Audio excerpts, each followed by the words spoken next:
"We surpassed human limits to stop this. LA megafires show our approach to fire needs to change. As the climate crisis turbocharges wildfires, adding resources alone won't be enough to stop the destruction. Our relationship with the land must be remade." Hilary Beaumont in Los Angeles. When Edward Kelly, the president of the International Association of Firefighters, IAFF, toured the wildfire destruction zones in the Pacific Palisades and Altadena neighborhoods of Los Angeles. Last week, he saw thousands of homes burned to the ground. "The level of devastation is apocalyptic," he said. Propelled by hurricane-force winds, the flames that tore through Los Angeles earlier this month left little more than ashes in their wake, destroying more than 12,000 structures and killing at least 25 people. The disaster kicked off a fierce debate over LA's firefighting resources and preparedness. Officials argued over whether the fire department budget should have been higher and whether the city's water infrastructure could have been updated. It's also not clear yet whether the Palisades fire could have been controlled if fire engines had been deployed faster. The Los Angeles fire chief, Kristen Crowley, said she felt the city had let her department down. Crowley has faced questions over her deployment decisions before the fires and whether the Palisades fire could have been contained earlier. Kelly of the IAFF said he knew the department is struggling. "They don't have enough firefighters," he said. But many experts, including Kelly, point out that as the climate crisis turbocharges wildfires, adding firefighting resources alone won't be enough to save homes and lives. "Our current dominant model is to invest in reactive wildfire suppression, and the costs are just soaring," said Timothy Inglesby, co-founder and executive director of Firefighters United for Safety, Ethics, and Ecology, FUSE, and a former wildland firefighter.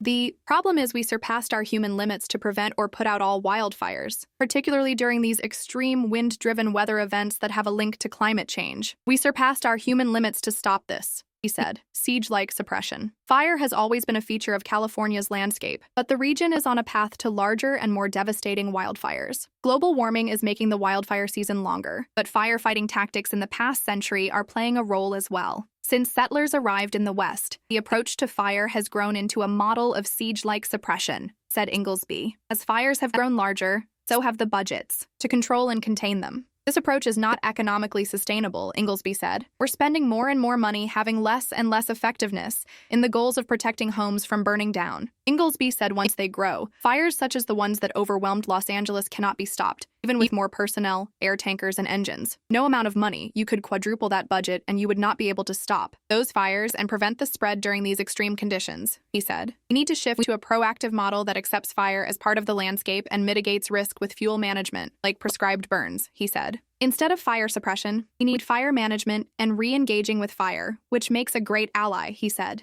"This has got to be a society-wide cultural shift, that we have to stop looking at this vital force of nature as something we can conquer or control and learn how to live with it," he said. Indigenous land management. Los Angeles is located on the traditional lands of the Gabrielino Band of Mission Indians. Matthew Tutemez, the tribe's biologist and a tribal member, said he felt heartache seeing the fires tear through his homelands. "What has been a tinderbox ready to burn has now burned," Tutemez said. "Unfortunately, it's something that wasn't a surprise, but it is a catastrophe." From his perspective, non-Indigenous land management practices helped to set the stage for the destructive fires. Before European settlers arrived, there were fires that benefited the ecosystem, and native plants evolved to live with fire. Indigenous people set small fires to care for the landscape until the practice was outlawed. The fire suppression model that displaced indigenous practices allows vegetation to build up and create fuel for wildfires. Native plants are used to the cycles of extreme wet and dry that are normal in Southern California, but invasive plants such as mustard and thistle respond differently, Tutemez said. When intense rainfall happens, invasive plants suck up large amounts of water and quickly grow. When a period of drought follows, the invasive plants dry up and become kindling. "This kindling was never part of our system, but now you have kindling everywhere," he said. "Until we take away that kindling, we're never going to have natural fire cycles that used to benefit our land. Climate change is making wet and dry periods more intense, but it is not the only factor in destructive wildfires," he said. "What climate change is doing now is making those cycles a bit more dramatic, a bit more extended, but those cycles have always been here and will always be here," he said. Tutemez said the way forward was to restore the indigenous relationship with the land. That means removing invasive plants and keeping native plants that benefit the ecosystem. Just by removing non-natives, you are making your landscape more resilient. Significant investment upfront. The kind of fuel management that is required would cost a lot upfront, but lower overall costs over time. I don't have a dollar figure. It will be very expensive, but more effective, more sustainable, and the costs of suppression will lower over time.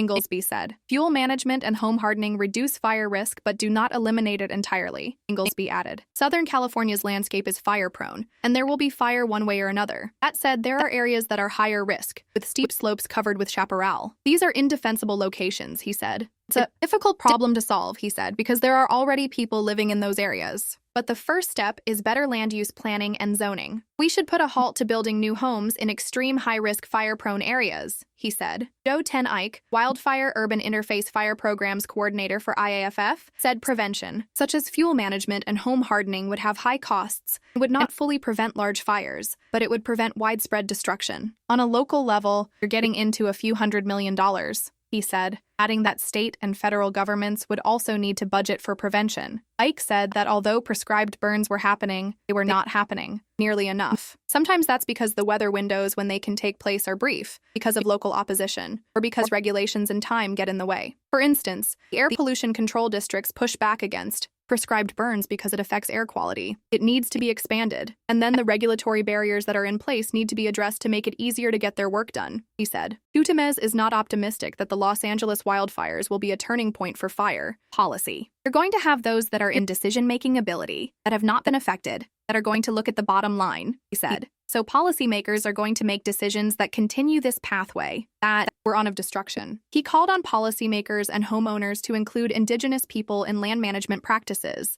Those that are managing the land have allowed it to build up to this level that now any sort of fire on it leads to catastrophe, and that's something that we as a tribe want to help change. We know how to manage our land so that fire isn't catastrophic. It's beneficial, he said. Kelly, the IAFF president, said, budgets must increase staffing for firefighters and also include more money to manage fuels to mitigate risk. He emphasized that the Los Angeles fires were a wake-up call. We need to be thinking differently, he said.